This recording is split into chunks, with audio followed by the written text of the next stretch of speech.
keep focus on you.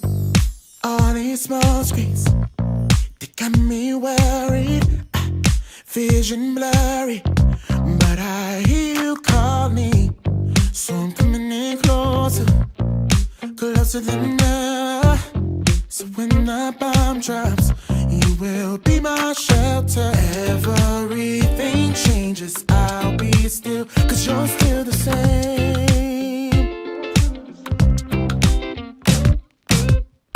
When I feel the war inside, I'll just keep focus on you.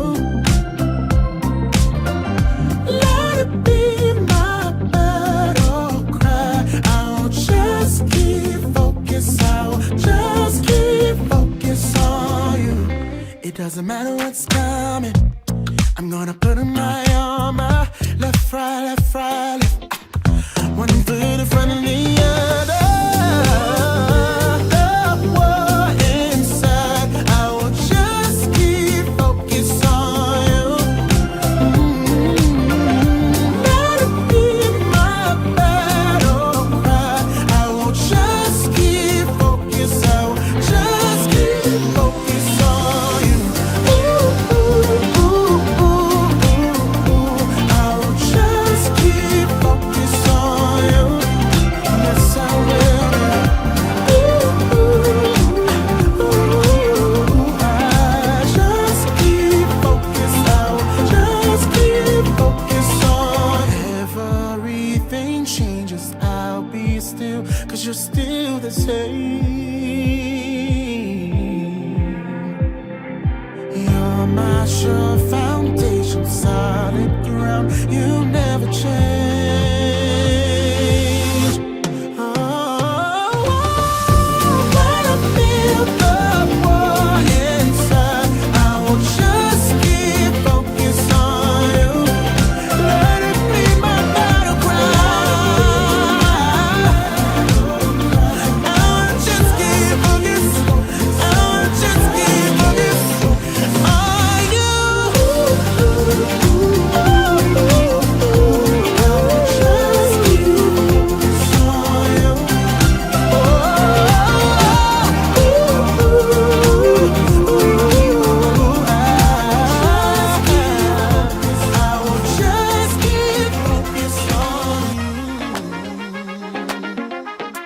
Shroud yourself in marvelous light. It's the kind about it nobody could describe. When you come down like lightning, all my enemies so frightened. When I pray protection, they flee in several directions. Thunder and lightning, you come down, and all my enemies they bend their knees against any slightest fight. You're the one not to like it. When I pay protection, they flee in several directions. It's a vibe, it's a vibe, it's a vibe. He's alive, he's alive, he's alive. It's a piece of bite, piece of bite, piece of bite. When I pray protection, they flee in several directions. Thunder and lightning, you come down, and all my enemies they bend their knees against any slightest fight. You're the one not to like it. When I pray protection, they flee in several directions.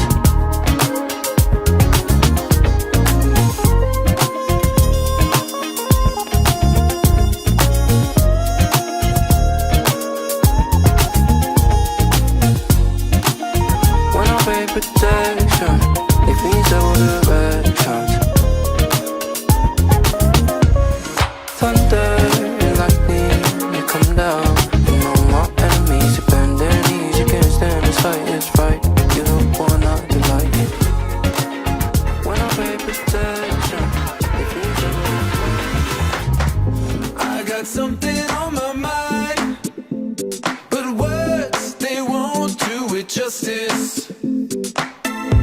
I could write it on the side, but words, they won't do it justice. I need a translator at the tip of my tongue. There's a freight train of emotion stuck in my lung. I need to get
is spinning, but I don't feel like we're moving.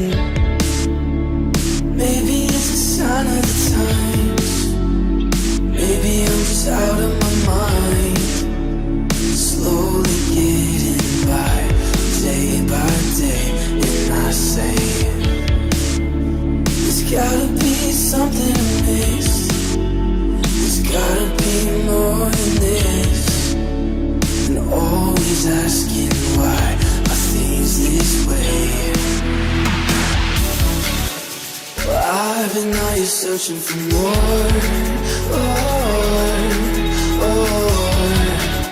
something that is worth living for. Can you show me just what I've been missing? Oh, the one thing that was here all along.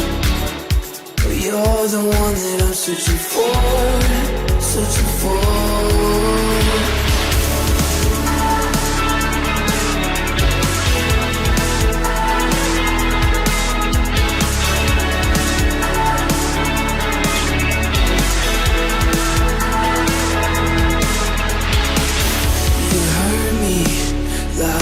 Clearly, all this time you stood beside me, patient in my journey. I didn't notice it, but you were waiting for me. I found it all for myself. I'm not borrowing from anyone else. Walking out this life in my own faith. I've been out here searching for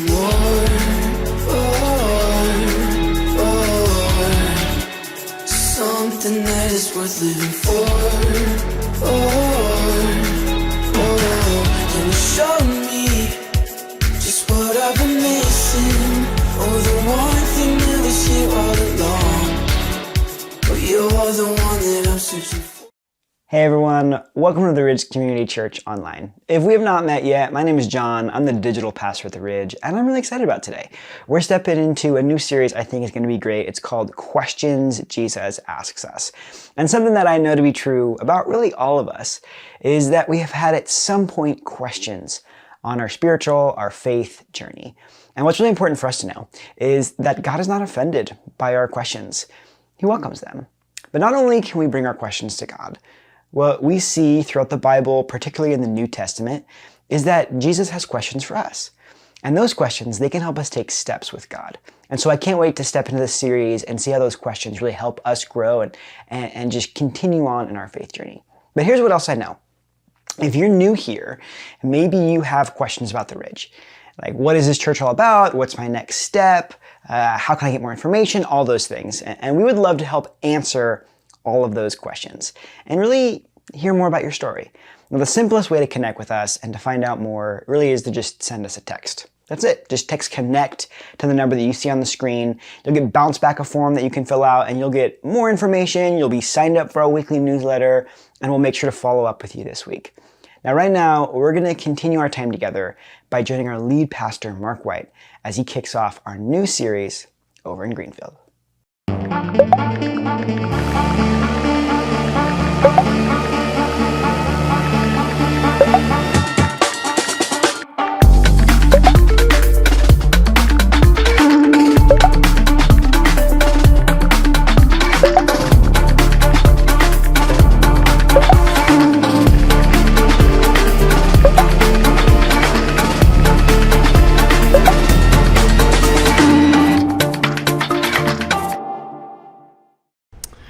All right, good to be with everybody. Hope you're all doing well. Hey, special welcome to all those joining us online and our Oak Creek Franklin campus. Hey, I want to begin with a question. How many of you would say this is true of you, that if you were to stand face to face with God, that you would have at least one question you would like to ask him? I mean, just kind of show of hands. How many of you online, just show of hands, like, yeah, I have one question. Well, the good news is today we are starting a new series called Questions Jesus Asks Us, and we tend to think that when we think about questions, we think about questions that we have for God, but actually Jesus has plenty of questions for us. In fact, Jesus asks over 307 questions in the Gospels, and what's interesting is he only answers 3 of them. And so what we're going to do is we're going to look at some of these questions over the next couple weeks. And some of these questions, these are questions we ask. Others of these questions, these are questions we need to ask. And as we look at these questions, hopefully we're going to discover the heart behind why Jesus asks these questions and what they tell about both him and us. Now, you might be wondering, like, well, how did we come up with the questions? I mean, there's 307 questions. How did you pick? Well, we did it in a very spiritual way. I listed the questions, I sent them to a handful of people, and then I saw how they voted, and so we picked the top 5. It's a very spiritual way to do it, and so that's how we came up with it. Now, today we're going to kick off the series with this question that Jesus asks us: why worry? Why worry? Now, show of hands, once again, this is the last time you have to show your hands. Show of hands, how many of you would say you have at least one thing in your life you worry about? At least one thing. I mean, just one thing, you don't have to divulge it or anything like that. Okay, yeah, and if you didn't raise your hand, you probably didn't raise your hand because you were worried about what the person next to you would think of you by raising your hand. And it's like we hear that question, we go, okay, Jesus, what do you mean, why worry? I mean, I worry because of my kids, and I'm worried about their choice of friends, and I'm worried about their future. You know, Jesus, I'm single, and I'm worried about if I'm ever going to find that special someone for me. I'm worried about the price of things, of housing and food and day-to-day stuff. It just keeps going up. And I'm worried about my marriage and my finances, my job, my future, my retirement. I'm worried about the Packers. I don't know how they're going to do this year. And I'm worried about all the crazy things going on in the world. It's like, Jesus, why would you ask that question? I am worried because I have things that I'm worried about.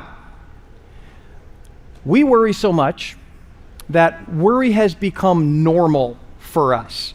The World Health Organization has done a bunch of studies, and they have found out that our country struggles with worry more than any other country in the world. I want you to think about this for a minute. The most affluent society in the world is also the most worried-filled society in the world.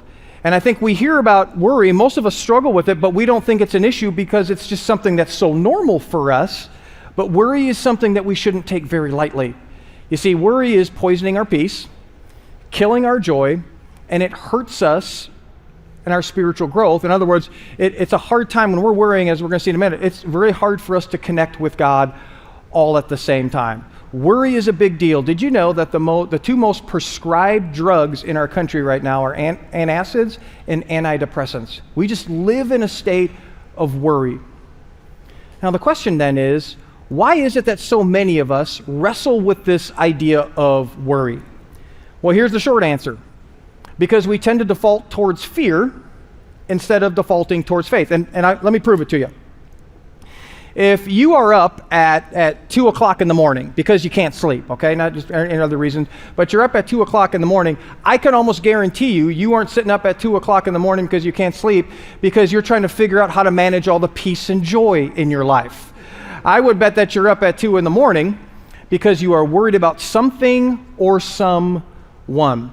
And here's the thing, I'm not judging, I'm outing myself on this. The night leading up to the day I get up here, I'm up at around 2 o'clock in the morning. I was this morning, it was actually 2:05 to be exact. And I am worried about how the message is going to go. And so you might be thinking like, well, Mark, you know, how you feeling coming into this one? I'm like, I'm stinking tired, man. I am stinking tired because I just tend to worry.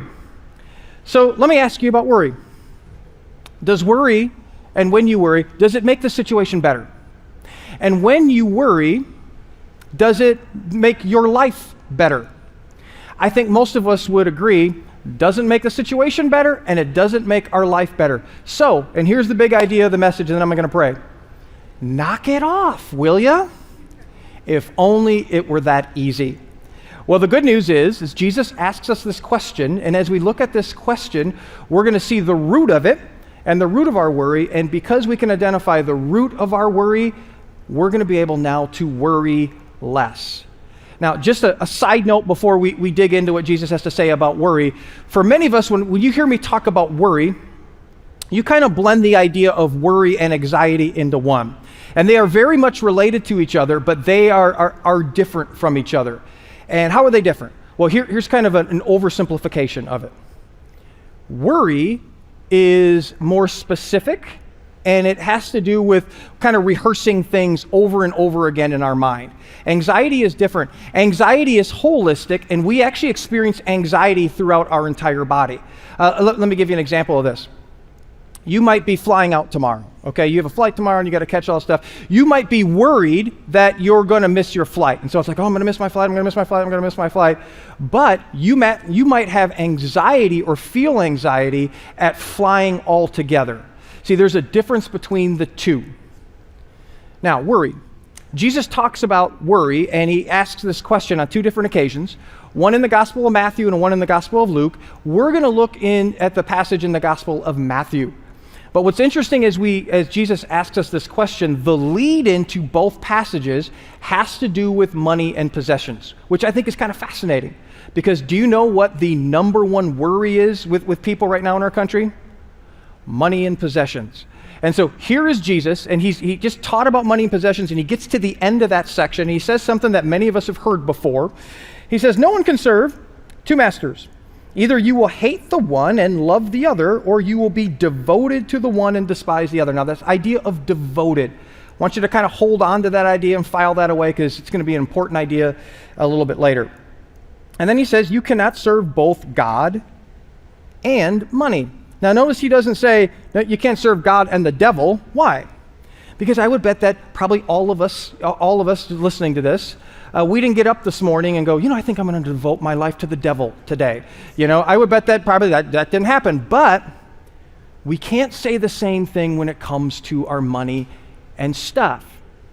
You see, the reason why Jesus talks about money and stuff more than anything else is because Jesus knew that our money and our stuff has the power to have control over us, that our money has the power to be a master to us that we devote our life to. Here's how I often see this play out here. And not just in here, but in church circles that I've been around. And because it happens everywhere. Here's how this plays out.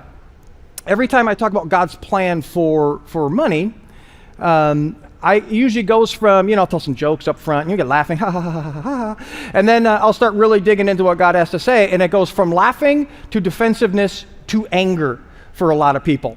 And if that is your response, that is a sign that money is your master that you are devoted to. And here's how you know. I'm kind of exposing your master, and you don't like that I'm exposing your master. Now, if you follow Jesus, he says God and money. If you follow Jesus, that means Jesus is your master. And if Jesus is your master, it kind of has this ripple effect to it. If Jesus is your master, money can't be your master. And if Jesus is your master, that means you are a steward of the resources God has entrusted to you. And so if you're a steward, you don't serve it. You can't serve it because it's not your master. God is your master. And so Jesus lays this out for us. And then he starts to talk about worry. And he says this. Okay, with all that being said, therefore. And every time you read therefore in the Bible, it means, okay, because of what we just read or what came before, and that's money and possessions, therefore, do not worry about your life, what you will eat or drink, or about your body, what you will wear. Is life not more than food and the body more than clothes? And what Jesus he's not saying that, food and clothes and all that stuff. He's not saying that that's not important. He's just trying to change our perspective on things. He's like, hey, with all that stuff, is life more than that really when you think about it? And I think we would say, yeah, that stuff is important, but push comes to shove, it's not the most important. And then what Jesus is going to do is he's going to build from this and tell us how not to worry. And once again, he's going to try to change our perspective on things. And he says this, look at the birds of the air. They do not sow or reap or store away in barns, and yet your heavenly Father feeds them. And so here's what we're going to see from Jesus. Jesus is going to give a series of everyday examples to try to change our perspective. And he starts with the birds. And he says, man, look at the birds. They don't worry. They're not worried at all. Now, let me be clear. When a bird gets hungry, a bird does something about it, okay? A bird doesn't sit in its nest, and a bird gets hungry and goes chirp, chirp, chirp, chirp, praying to God and hoping that God drops worms from heaven. A bird actually does something about it. Which raises, I think, a very interesting point. there is a difference between concern and worry. There's a difference between the two. You know, concern, it focuses on challenges or a problem, and it moves us to action. And so you might be concerned of your marriage, and that concern leads you to, or moves you to see a Christian counselor or connect in a couples ridge group. Or you're concerned with your money, and that concern moves you to take something like Rock Solid. And so the bird gets hungry. And the bird, because it's hungry, it moves it to actually look for worms. Worry is different. When we worry, here's what happens. We focus on what's beyond our control, and it results in inaction. I heard one person say it this way: it's stewing without doing. And I think about this, I'll sit up at 2 o'clock in the morning, and I'm thinking about the next day and what's coming, all that stuff, and I just lay in bed stewing, but I'm doing nothing with it. You know, this is why Jesus follows up with these two questions. And I alluded to one earlier. He says, are you not much more valuable than they? Do you really believe in God's eyes, that you are more valuable than the birds? Well, listen, I hope you do, because he didn't come and die for the birds. He came and died for you. And then he asked this question, and I alluded to this earlier. Can any one of you, by worrying, add a single hour to your life? And we know the answer is no. In fact, modern medicine is now showing us that the more we worry, it actually shortens our lifespan. And so Jesus, he just calls that stuff out.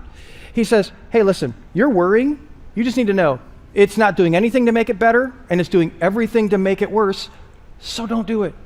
He says the birds don't worry. I mean, here's what a bird doesn't do. A bird's not up at 2 a.m. in the morning and just kind of pacing around its nest going, oh, chirp, chirp, chirp, chirp, chirp, chirp, chirp, chirp, chirp, chirp, chirp, chirp, chirp. Oh, you know, I wonder if the supply chain is going to impact the way I'm going to get worms this year. Okay, a bird doesn't do that. In fact, Jesus' point is at the end of the day, the bird goes to sleep.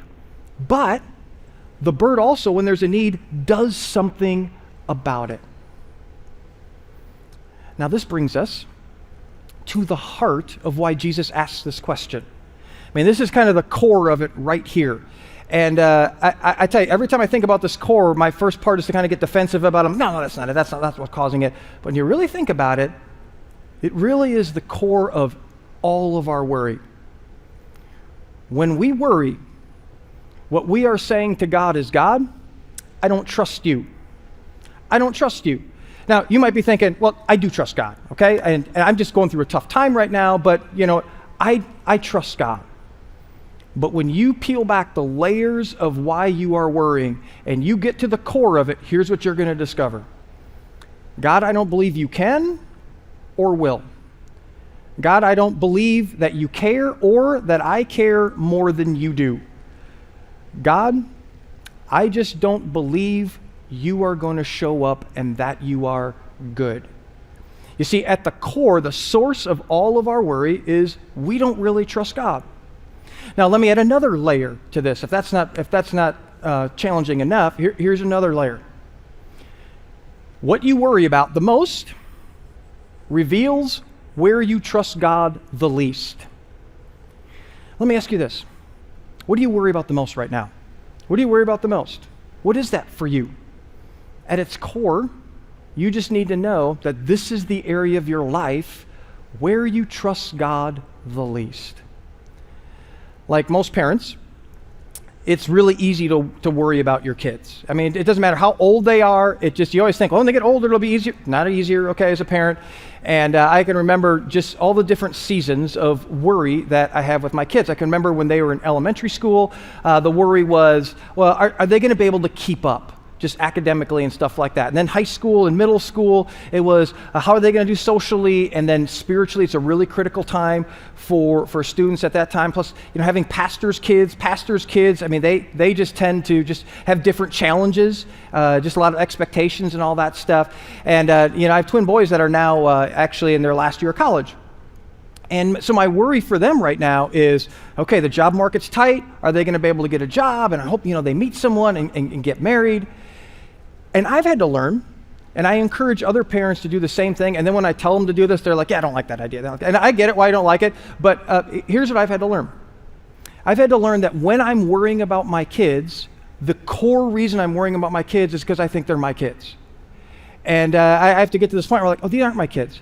These are God's kids, and he's entrusted them to Donna and me, and he loves them more than I do. And so I pray like crazy for my kids, and then I do the things that God would want me to do so they find him and they flourish in their life. But then I just have to release that back to him. Go, God, they're your kids ultimately. They aren't mine. You do with them what you want.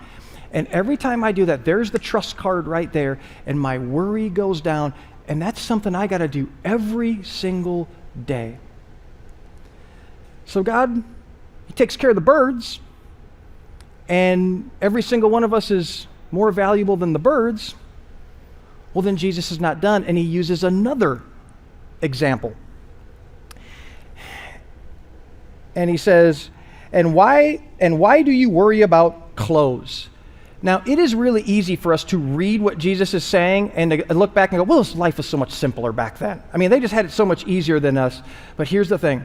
They didn't have cupboards full of food to go, I have nothing to eat. And they didn't say that. And they didn't have a closet full of clothes that they would walk into and look at all the clothes and go, oh man, I got nothing to wear here. You know, they lived day by day. So they didn't know what they were going to have tomorrow. And so just imagine with what that pressure would hold. So it wasn't simpler for them. And so he says, see how the flowers of the field grow. They do not labor or spin. And so Jesus goes from now birds to flowers. Yet I tell you that not even Solomon in all of his splendor was dressed like one of these. And so when he said Solomon, they would have said, oh, Solomon. He was a king, and he was one of the wealthiest people that ever lived. If Jesus were here today, he would say, well, even Jeff Bezos, even Elon Musk wasn't dressed like that. And Solomon was a king. Kings were the finest dressed people around. And Jesus is like, hey, the flowers look better than him. And they didn't get up this morning going, I wonder what I'm going to wear today.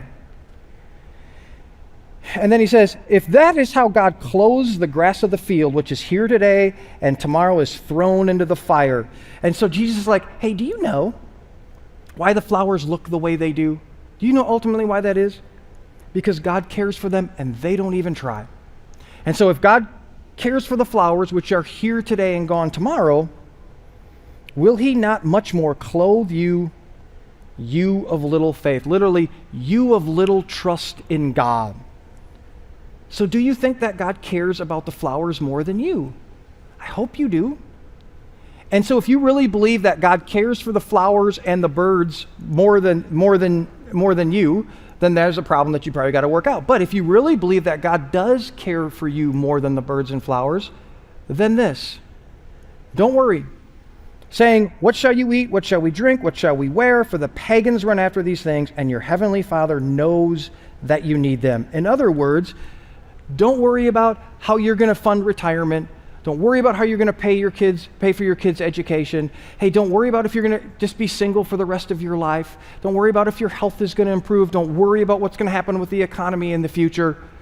You see, the question of how's this going to turn out dominates the thoughts of those who don't believe in God or don't believe God. And so Jesus says, you don't have to live that way because your heavenly Father who created you and knows everything about you, listen, loves you more than the birds and the flowers. Now, here's another thing that we need to realize about worry. Worry is not an emotional issue. You see, we think worry is emotional, but it's actually not emotional. It has nothing to do with our emotion at all. Worry is actually a devotion issue. That you are worried about the things that you are most devoted to. And I can prove it to you. Let me prove it to you. Let's start with something small like sports. Okay, now I'm a Steeler fan, okay? And you know, like I said, because God loves me more because of that. I'm a Steeler fan. And here's the thing. As a Steeler fan, I'm not worried about what the Packers do. I don't check their scores or anything like that. Why? Because I am not devoted to them. I am devoted to the Steelers. I am worried about my kids' grades. But you know what I'm not worried about? Your kids' grades. Now here's the thing. I love you and I love your kids and I want them to do great, but I'm not calling you at 9 o'clock at night and going like, hey, did your kids do your homework? Did they do it? All right. Why? Because I am not devoted to them. You, if you have a job, you worry about your job. But you know what you don't worry about? Your neighbor's job. You might be concerned. You might even pray for them, but you're not staying up all night going, oh man, how did that turn out for them? I wonder how they did today at work and all that stuff. And here's why. Because you are not devoted to their job. My worry, your worry is directly tied to the things you are devoted to. It's why Jesus, as he just kind of talks through this, he just cuts through all the emotion and he gets directly to the point. And this is why he follows it up with this. He says, but seek first, and maybe you've heard this quoted time and time again, but this is the full context of it, but seek first his kingdom and his righteousness. In other words, seek first the way that Jesus lives. And all these things, all those basic needs that Jesus talked about, all those things, they will be given to you as well. You see, 99% of our worry is us trying to control our kingdom. I'm trying to control my family, my future, my faith, my happiness, my comfort, my. It's us trying to control that. But the more we try to control and build our kingdom, actually, here's what happens. We worry more. And I think we worry more because we think that somehow by worrying that we can control things, and then we realize that we can't control things, and as a result, our worry just continues to go up. And so what's Jesus' point? Jesus' point is, instead of trying to put your kingdom first, which only leads you to worry more, change your devotion by putting God's kingdom first. And when you put God's kingdom first, this is counterintuitive, what will end up happening is we will worry less. So let me ask you a question that'll filter this for you and what Jesus says. If this is actually going on in your life, is God first in your life? Not, do I have it all figured out? Not, am I perfect? And any of that. But in the pursuit, in the heart of your life, are you taking steps? And is God first in your life? Is that what's happening? Is he first in all the areas of your life? While I was on sabbatical, I kind of ran into some things, and most of those things were some unexpected expenses that really began to pile up. And it started where I had to get not one MRI, but two MRIs. And if you know the cost of MRIs, MRIs ain't cheap, okay? They're really expensive. And then right after I got the two MRIs, I found out that I had fractured my front tooth. And I fractured the front tooth. And as a result, I had to get emergency surgery on that front tooth. It's resulted in a tooth implant in my front tooth. And so when you hear me slurring, you're like, is Mark hanging at the bar before he speaks? No, it's actually, I'm still just trying to figure out how to talk with that and all that stuff. And so if you don't know anything about tooth implants and the cost, two MRIs, it's about 3 times the cost of two MRIs. Okay, so just really expensive. And then right after that, if that wasn't good enough, some things began to break down in our house. And it wasn't that stuff where you got, well, I can just put that up until next year. No, it was, hey, if you don't get this fixed, it's going to get worse. And so I told my wife, I am never going on another sabbatical ever again, man. This just, this is one thing after another, after another, after another. And here's the thing. I began to worry because money is a worry point for me. I just know that. It's a worry point for me. And my worry was really driven by 2 things. One is, I'm like, how are we going to pay for all these expenses? Because they all happened at once, and it's all going to come at once and all that stuff. How are we going to pay for these expenses? And then the second thing driving my worry is that earlier this year, we made a very sacrificial commitment to Bold. And we've always put God first in our finances, and then we just kind of cranked it up a little bit. And so we're like, how is this going to happen? And my tendency, I don't know if you do this or not, but my tendency is like, okay, I'm going to immediately start pulling from God because I got to take control of this thing and start pulling from God and pulling from God and pulling from God. But when you put God first in your life, and especially in an area of your life like this, you can pray different prayers. And so I began praying this prayer. God, you know that we have put you first in this area. We've honored you in this area. We want to see your kingdom go first before anything else. But you also know we got tons of expenses coming in. You're going to have to show up. And every day, I just started praying that prayer. And every day I prayed that prayer, man, the worry started to lessen and the peace started to come. And sure enough, I had to do things, okay? I just didn't sit there. I did things, but man, God opened up doors, and he just provided for us in ways I've never seen him provide for us before. You see, for many of us, we need to come to the realization that maybe the burdens that we constantly feel and the worries that we constantly feel are because God is not first in our life. You see, when God's first in our life, we will worry less. Because when God's first in our life, you'll discover that his promises are true and that he can provide for us more than we could ever provide for us. Now, when you worry, there are really three outcomes that are possible. And one of these is going to happen no matter what your worry is. And the first one is, it may never happen. It may never happen. And so what you're worried about, actually research shows that what you worry about 91% of the time it never happens. I want you to think about that for a minute. What you are worried about right now, it's got about a 9% chance of happening, but it'll rob your peace 100% of the time. The second option is it may happen, but it won't be as bad as you thought. And we all have stories of this one. And then the final option, it may happen, and God will carry you through. And you know what? It may happen, and it may be worse than you thought it would. But in the middle of that, God may step in, and you may experience his presence and his power and provision in a way that you have never experienced before. You know, no matter the outcome, here's what Jesus closes with when it comes to our worry. He says, therefore, don't worry about tomorrow. In the Luke translation, it says, do not be afraid. In other words, you know what worry really is? It's misplaced fear and control.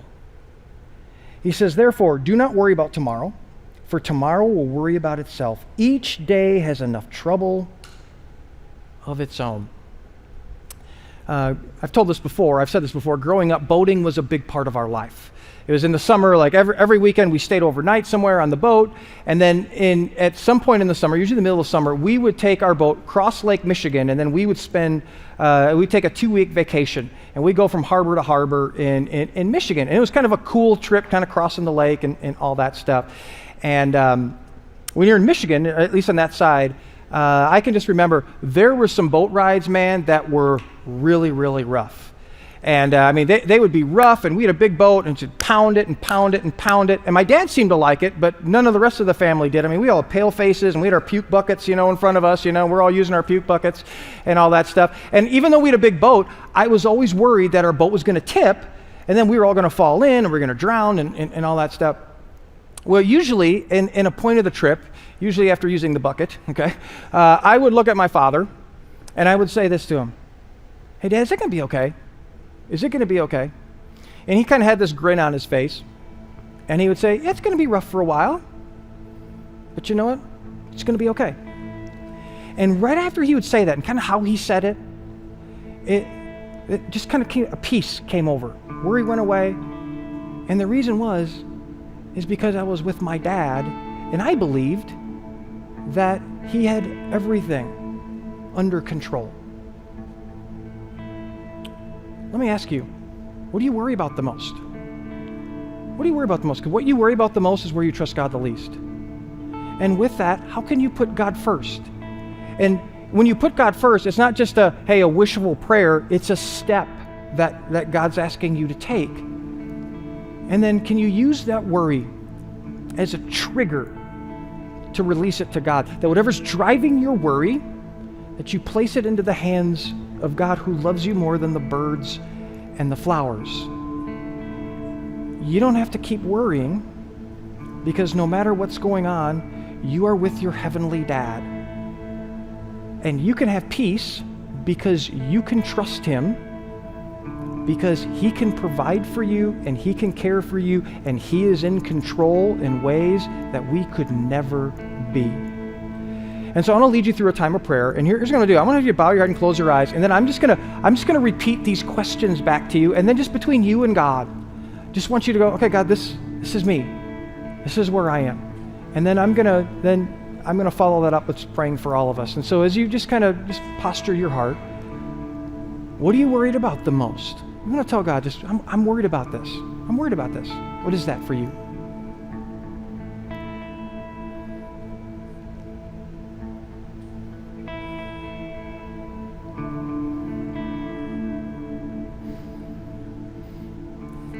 And how can you put him first in it?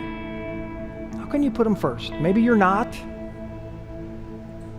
How can you put him first? And maybe that's driving more worry for you as you think about it.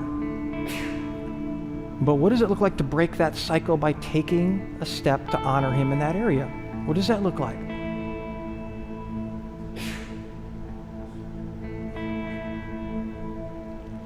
And that worry that you're feeling, I want you to use it as a trigger.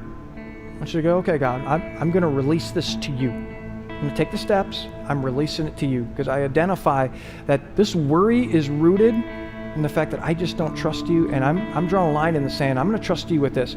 And you might have to do it tomorrow, and the next day, that's okay. That's called daily surrender. So I want you to just take some time and do that.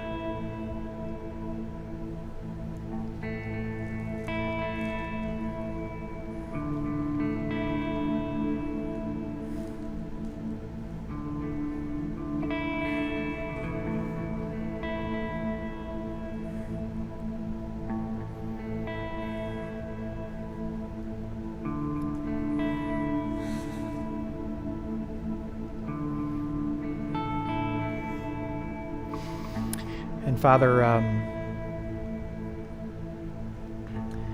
I love this question, and I dislike this question all at the same time. Because I think, God, we hear that question, why worry? And we know it doesn't help. But yet at the same time, the root of it, I don't like to think about as well. And so, God, I pray that we would just be completely honest with ourselves and with you to go, this is the driver. And that we would rebuke the conversation going on in our mind of, well, you know, I have to worry about this. No, God, we don't. We don't. That you don't want us to live in a state of worry because you're our heavenly dad and we can't control, but you are in control. And so I pray today that we would be honest with about that. We begin to take steps to trust, as small as those steps might feel, they're steps. And that every time we sense that worry, man, that would be a trigger for us, God. You know, some of you, as we talked about worry and trust and all stuff, you have never trusted Jesus with your life. That for you, you might even worry about what happens next for you in the next life. Well, I want to encourage you, if that's you, I want you to take the step, the best step you will ever take, and that you'll go, you know what, I'm done trying to figure that out on my own. I believe that God sent Jesus. And what he did on the cross applies to me, and I'm going to follow him and start to trust him with my life. And so if that's you, I just want you to pray with me. Father, God, there's a lot of the unsettling that I'm feeling is because I'm just uncertain of where I stand with you. And so I believe that you sent Jesus to die on the cross for me, that I'm a sinner, that I need him. Can't close that gap between you and me without him. And that he died for my sin, and somehow that applies to me. He rose from the dead, and I give him my life today. Fill me with your Spirit, God. I want to start to live a new life, a life of trusting you. And if you did that, I want to encourage you to take out your phone and just text the number begin to this number. And the reason being, it gives us a chance to pray for you, and then we send you some resources that will help you take some next steps on your journey. But for all of us, Father, may we take the question, why worry? And not settle for worry being normal. Father, part of walking with you is experiencing peace and joy, and those things aren't contingent on our circumstances. They're completely contingent on you. So Father, would you help us to identify, and would you help us to pull out those roots of worry, and God, to experience the peace and joy even when everything around us is anything but peaceful and joyful. We thank you for Jesus. We thank you for helping us not to settle and the calling for a better life. And we pray this in your name. Amen. One of the things that we find super helpful here at the Ridge is just carving out some time and some space to reflect on the things that we just heard. And so as our band plays a song, I just want to encourage you to just spend the next few minutes thinking about what Mark shared and what Jesus might be asking you to do today. So let's do that together as I send it over to our band.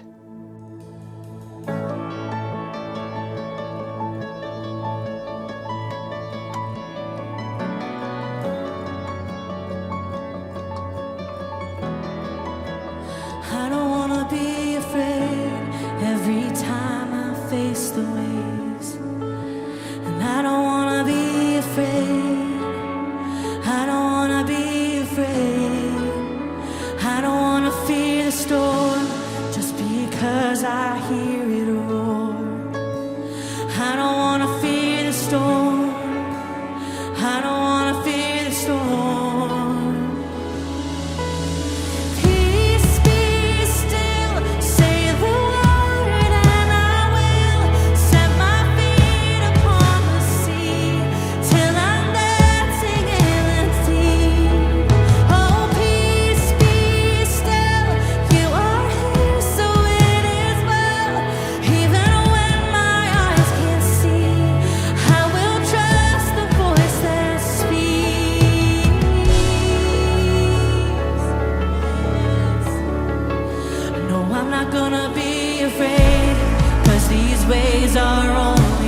faith rise up.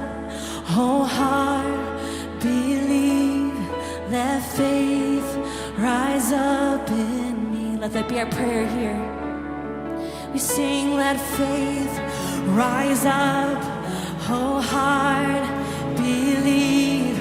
Let faith rise up in me. Oh, let faith rise up. Oh heart, believe. Let faith rise up in me. Let faith rise up. Oh heart, believe. Let faith rise up in me. Peace, be still. Say the word and I will set my feet upon the sea till I'm dancing in the deep. Peace, be still. You are here, so it is well. Even when my eyes can't see, I will trust the voice that speaks. When we say peace, peace, love, oh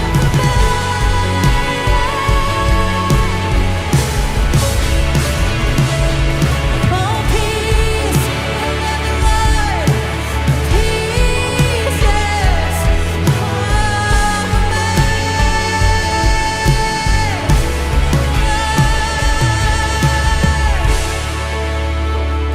you'll be praised. You're the God of peace. Yeah. So stay in this moment, this posture, whatever that we're carrying, God. Let's battle it with you, Jesus. Thank you, Lord.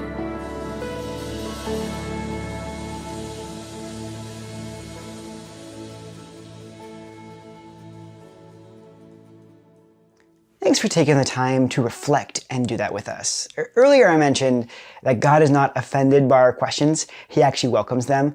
And I know that all of us have questions about something, right? Right now you may be wrestling with a question about God, like who is Jesus really? Or maybe it's a faith step that you've heard about, like prayer, but you're not really sure how to do it. Or maybe you have questions that aren't specifically about faith, but about something causing stress in your life, like what do you do to help your kids' mental health? Or how do you communicate better in your marriage? Or how do I create healthy boundaries with work?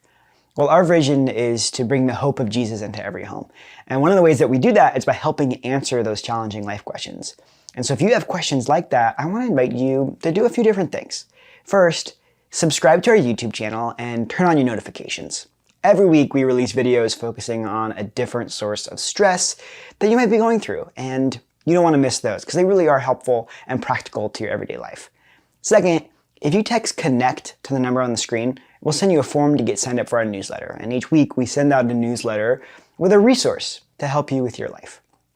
Finally, you can head over to our resource page on our website, and you'll find stories of people sharing their faith stories, podcasts, conversation guides for parents about how do you talk to your kids about specific stuff, and a ton more. And we want to make sure that you just really have everything that you need to experience the hope of Jesus in your life. Now, right now, we're going to have a time of giving, and this is a time for all of us who call the Ridge our home to respond to God by giving our first and best. And all those gifts help support our vision to bring the hope of Jesus into every home. And so if you are a guest, please just be our guest. Don't worry about this part of service. If you do want to give, you can give by following the link that you see on the screen. We're going to do this together, and then I'll be right back.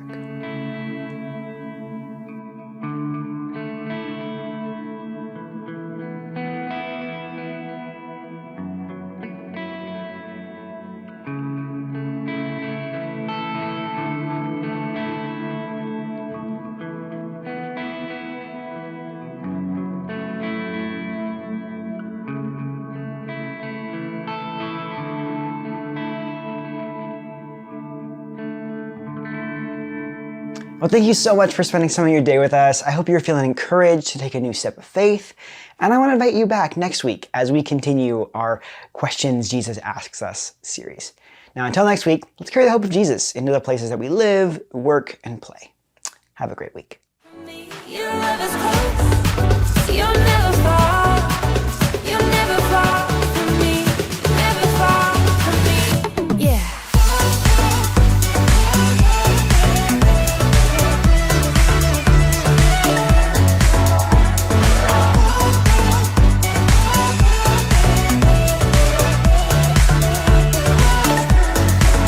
Your love is close.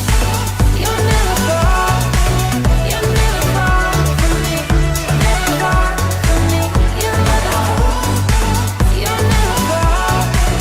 You'll never fall from me. Never fall from me.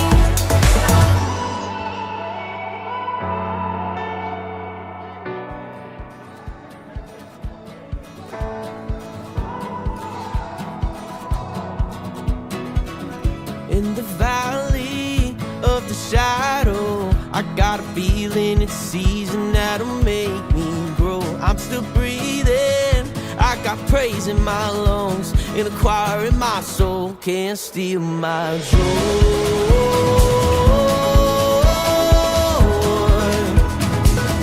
Can't steal my joy.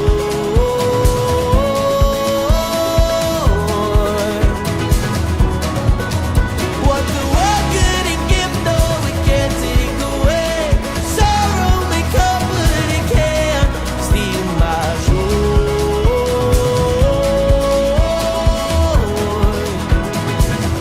Can't steal my joy. In the highs, in the lows, you fill my cup, you fill it up until it overflows. I remember, I'll keep holding on to hope, 'cause you're the king of rolling stones, can't steal my joy.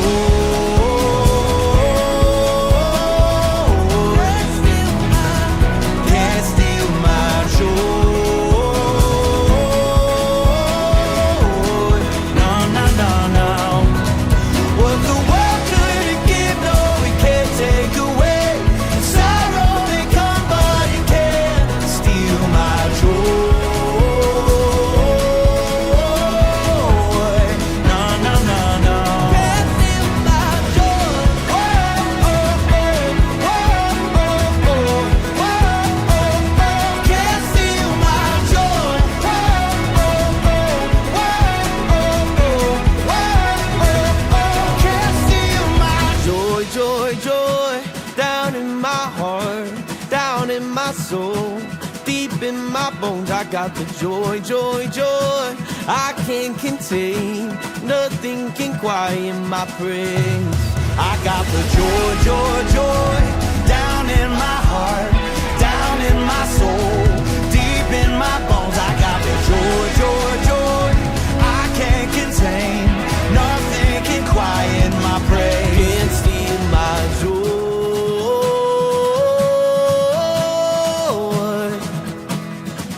Can't steal my joy.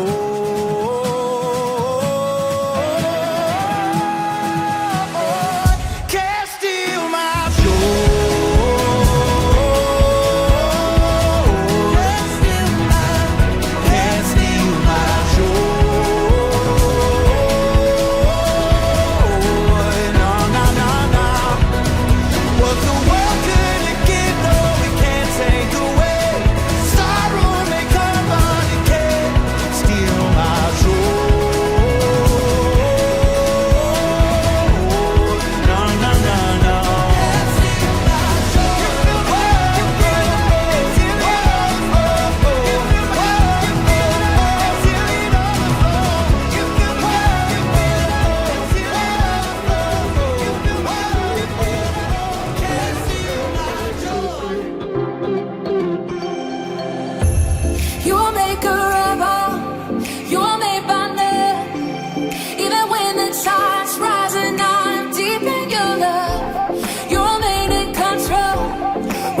than all of my ways. Far beyond what I can see, you're higher.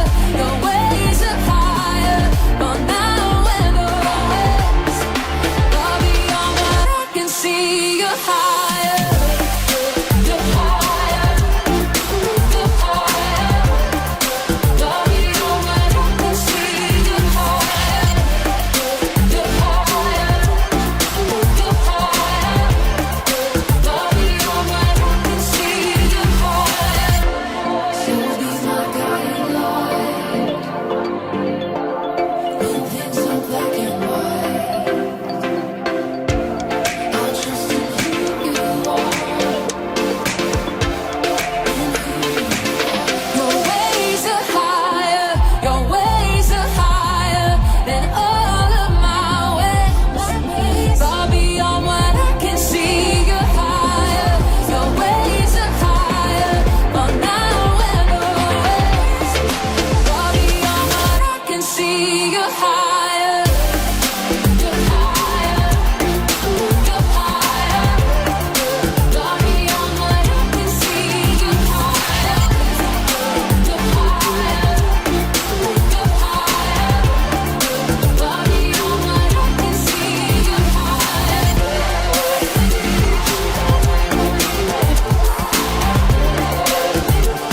What I can see, you're higher.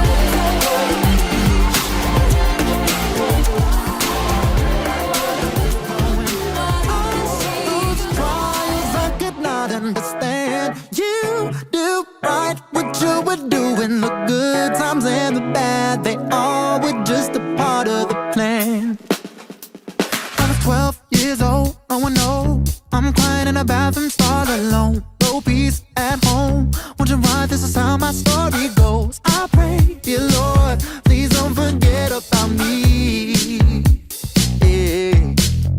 But hindsight is 20/20. I can finally see all of those late nights wondering where my life was going. All those trials I could not understand. You do right what you were doing. The good times and the bad, they all were just a part of the plan. Fast forward, I was 16, trying to figure out what the whole thing means. I was empty, living selfishly, but somehow you weren't done with me. So soon enough, I found your love. Taste to what your mercy does. Now it's just so easy to see all of those late nights wondering where my life was going. All those trials I could not understand. You do right what you were doing. The good times and the bad, they all were just a part of the plan. They all were just a part of the plan. They all were just a part of the plan you made for all my days, whatever may be coming. Part of the plan you made, you're good always. I'm not afraid to trust it. 'Cause hindsight is 20/20. I can finally see